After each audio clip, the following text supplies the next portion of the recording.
Hello मेरे दोस्तों, नमस्कार। मैं फिर आपका एक बार अपना बल्लू टेक्निकल बब्बा बहुत ही इम्पोर्टेंट टॉपिक लेके आया हूँ जिसका नाम है एचडी। हाँ जी, ये चाहे किसी भी सेक्टर की कंपनी हो, चाहे मोबाइल सेक्टर की हो, ऑटोमोबाइल सेक्टर की हो, एचडी का यूज करती है। एचडी एक ना प्रॉब्लम सॉल्विंग टेक्निक रूल है जिसके थ्रू प्रॉब्लम को सॉल्व किया जाता है, चाहे वो मशीन फेलियर हो, चाहे प्रोडक्शन फेलियर हो, या किसी भी तरीके का फेलियर हो। तो एक बार ना समझते हैं कि क्या होता है, इस टेक्निक का यूज कहाँ होता है, इसका क्या मतलब है। जैसे मान लीजिए एग्जाम्पल के लिए कि यदि किसी ने पूछा कि इसमें क्या प्रॉब्लम है, इसमें क्या प्रॉब्लम, यदि किसी ने पूछा, नहीं आइडिया, कोई बात नहीं। फिर इसमें पूछा, कोई बात नहीं। व्हाट इज़ द प्रॉब्लम, ये भी पता नहीं। अब कंसीडर हम करते हैं कि मान लीजिए एक हाथी है, उसमें तीन लोग हैं, तीनों ब्लाइंड हैं, अलग अलग सेपरेटली, ये ब्लाइंड है, ये ब्लाइंड है, ये ब्लाइंड है, और तीनों लोग सेपरेटली हाथी को टच कर रहे हैं। तो जो पहले वाला है, इनको ये सूंड मिला। जब ये सूंड मिला तो ये कह रहे हैं कि ऐसा लग रहा है इट इज स्नेक, कि ये सांप है। दूसरे व्यक्ति जो हैं, ये इनको ये मिला, इनकी बॉडी बॉडी मिला, लेकिन इनको ये लग रहा है इट इज़ अ वॉल, मतलब ये दीवाल है, ये दीवाल है।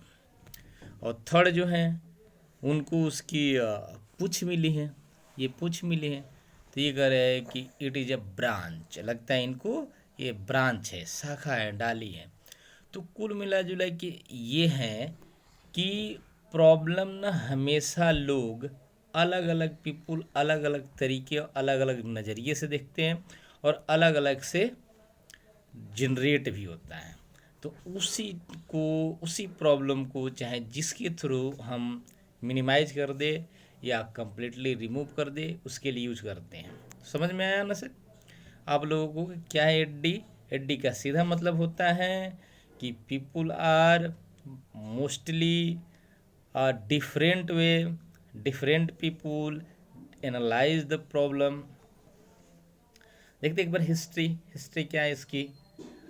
हिस्ट्री है ना कि सबसे पहले ना जब वर्ल्ड वार हुआ था, खासकर सेकेंड वर्ल्ड वार हुआ था, तो इसको यूएस ने अडॉप्ट किया था।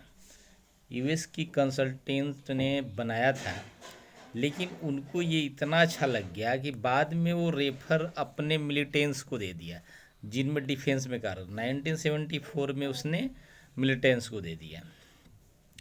मिलिटेंस इसको यूज करता रहा, लेकिन इसकी पॉपुलैरिटी जब बढ़ी, जब फोर्ड मोटर ने इसको यूटिलाइज किया था।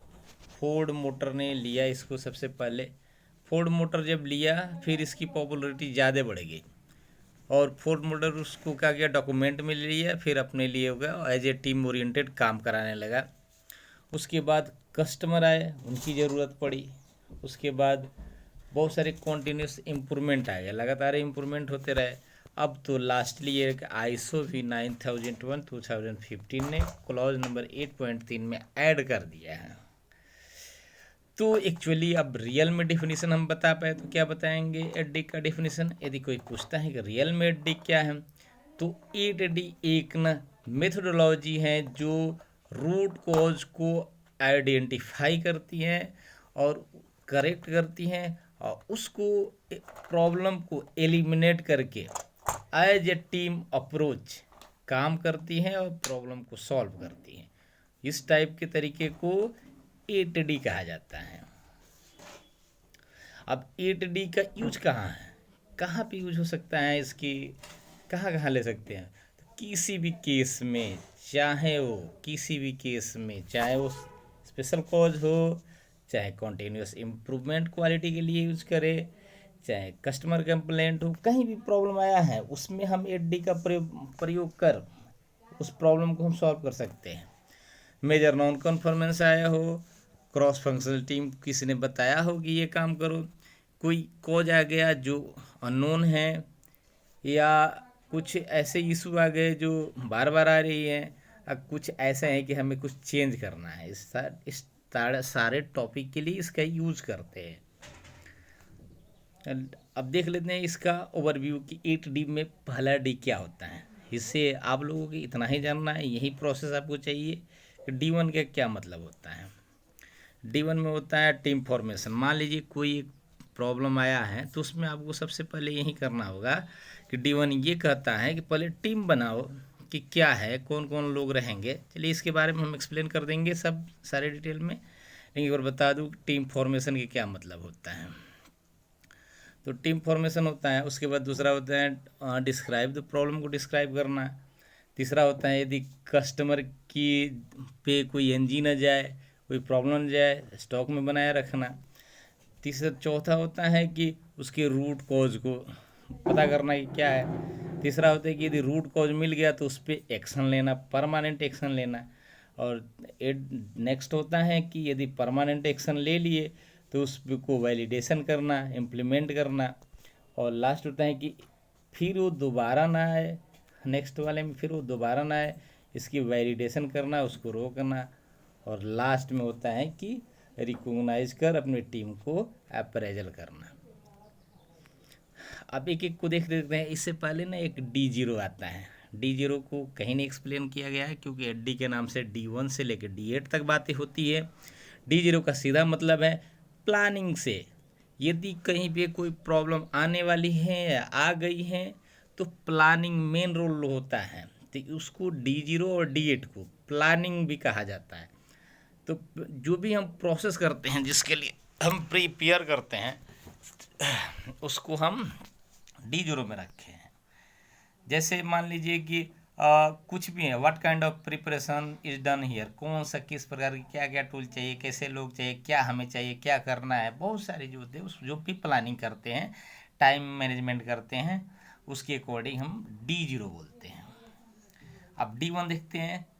क्लियर लिखा है establish in formation team. Formation team बनाना है। जैसे मान लीजिए कोई प्रॉब्लम आ गई है तो टीम बनाओगे। अब ऐसा ना हो कि टीम में, जैसे मान लो कि आपकी कोई मैन्युफैक्चरिंग कंपनी है, उसमें डिफेक्ट आ गया है कि आपकी यहाँ रॉन्ग पार्ट लोड हो गया है या मिस माउंटिंग हो गया है, और आप क्या कर रहे हो कि अपनी टीम में राहुल गांधी को रख रहे हो। राहुल गांधी क्या कर रहे हैं, कह रहे हैं कि इधर से आलू निकाल लगाओ, उधर से सोना निकलेगा। बताओ इस टाइप को लोगों को अपनी टीम में रखोगे? तो टीम फॉर्मेशन भी एक जजमेंटल होता है, एक्सपर्ट रखे जाते हैं। तो इस प्रकार के प्रॉब्लम को सॉल्व करने का पहला स्टेप होता है मतलब टीम बनाओ, एग्जैक्ट टीम बताओ एग्जैक्ट प्रॉब्लम के लिए। जैसे क्रॉस फंक्शनल टीम होनी चाहिए, प्रोडक्ट होनी चाहिए, प्रोसेस होनी चाहिए, स्किल होनी चाहिए, नॉलेज होनी चाहिए।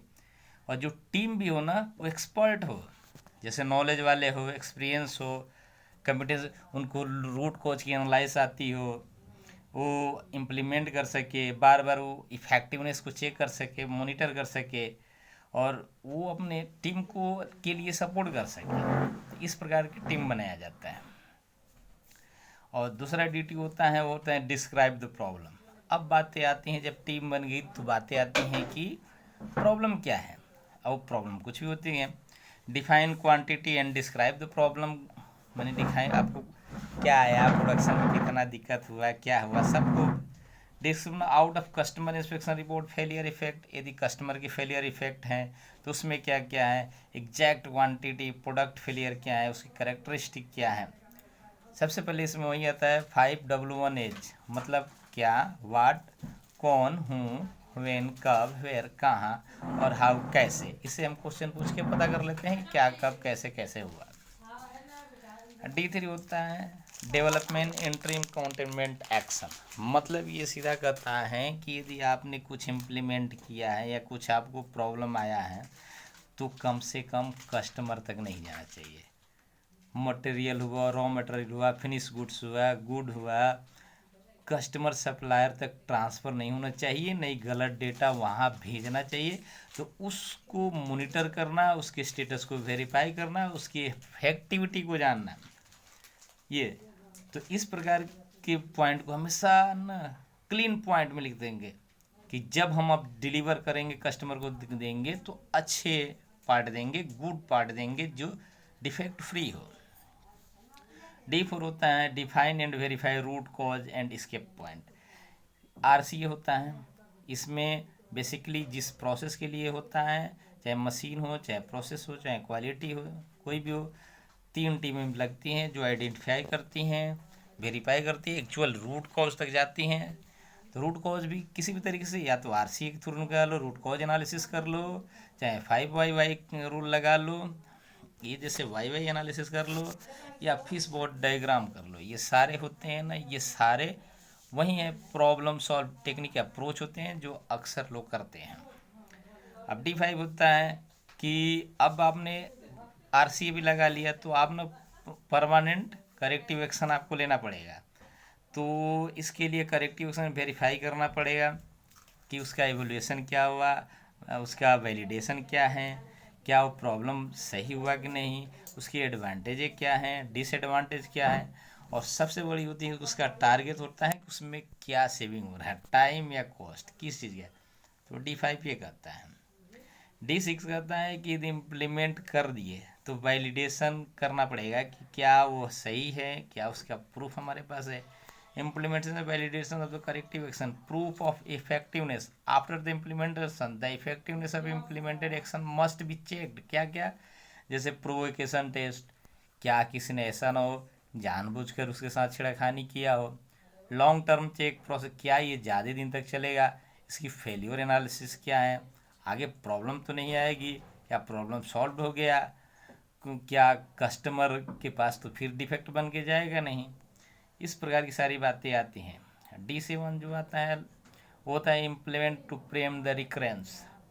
यदि आप इम्प्लीमेंट कर रहे हो तो उसका उद्देश्य होता है कि वो प्रॉब्लम फिर दोबारा ना आए। यदि दोबारा आ गई तो फिर आपने उस पर काम ही किया किया। तो ये जो 7 नंबर होता है इम्प्लीमेंट टू प्रिवेंट रिकरेंस, ये सबसे इम्पोर्टेंट होता है। इसके लिए क्रॉस फंक्शनल टीम होती है, उन सबको ये बताना पड़ता है कि ये दोबारा नहीं होगी। तो इसमें क्या करते हैं, लिस्ट कर देते हैं कुछ चीज़ें को इम्पोर्टेंट, जैसे प्रोडक्ट प्रोसेस मिलके ये कह देता है कि हमारा करेक्टरिस्टिक ये है, इससे अब नहीं फैलेगा। कोई चेकशीट बना लेता है, कोई स्टैंडर्ड बना देता है, प्रोसेस भी स्टैंडर्ड, मेंटेनेंस प्लानिंग कर दी जाती है, और क्वालिटी भी एक अपना डॉक्यूमेंटेशन कर देता है कि इसके थ्रू अब ये प्रॉब्लम नहीं आएगी।